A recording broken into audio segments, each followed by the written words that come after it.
আসসালামু আলাইকুম বন্ধুরা, আমার কবুতরের জন্য প্রথমে আমি কবুতরের পানিগুলো দিয়ে দিচ্ছি। তারপর কবুতরগুলোকে ছেড়ে দেবো। আজকে আমি আমার বাসার কিছু কবুতর আপনাদের মাঝে দেখাবো। কবুতরগুলো মাশাআল্লাহ আমার কাছে ভালো লাগে। এখন নিজের কবুতর নিজের কাছে ভালো লাগে। এখন জানি না আপনাদের কাছে কেমন লাগবে, তবে অবশ্যই কমেন্টে জানাবেন যে আমার কবুতরগুলো কেমন। এই যে একটা নট দেখতে পাচ্ছেন, এই নটটা আমার বাসার সবথেকে প্রিয় একটা কবুতর। কবুতরটার ফ্লাই টাইম অনেক বেশি, এই কারণে আমার অনেক ভালো লাগে কবুতরটা।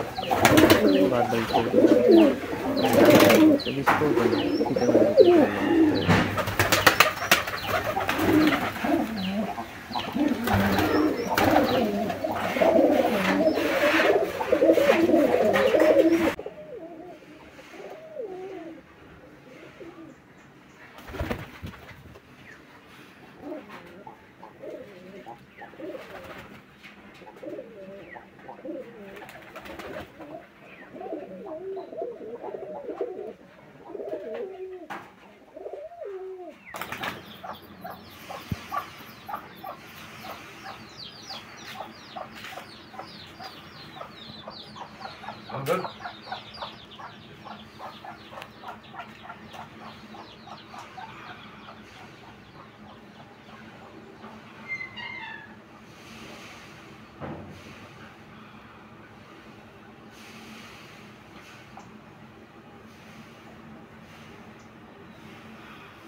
তবে একটা জিনিস দেখে আলহামদুলিল্লাহ আমি অনেক খুশি। আমার কবুতর প্রায় 6-7 মাস পর ডিম দিয়েছে, 3 জোড়া কবুতর ডিম দিয়েছে।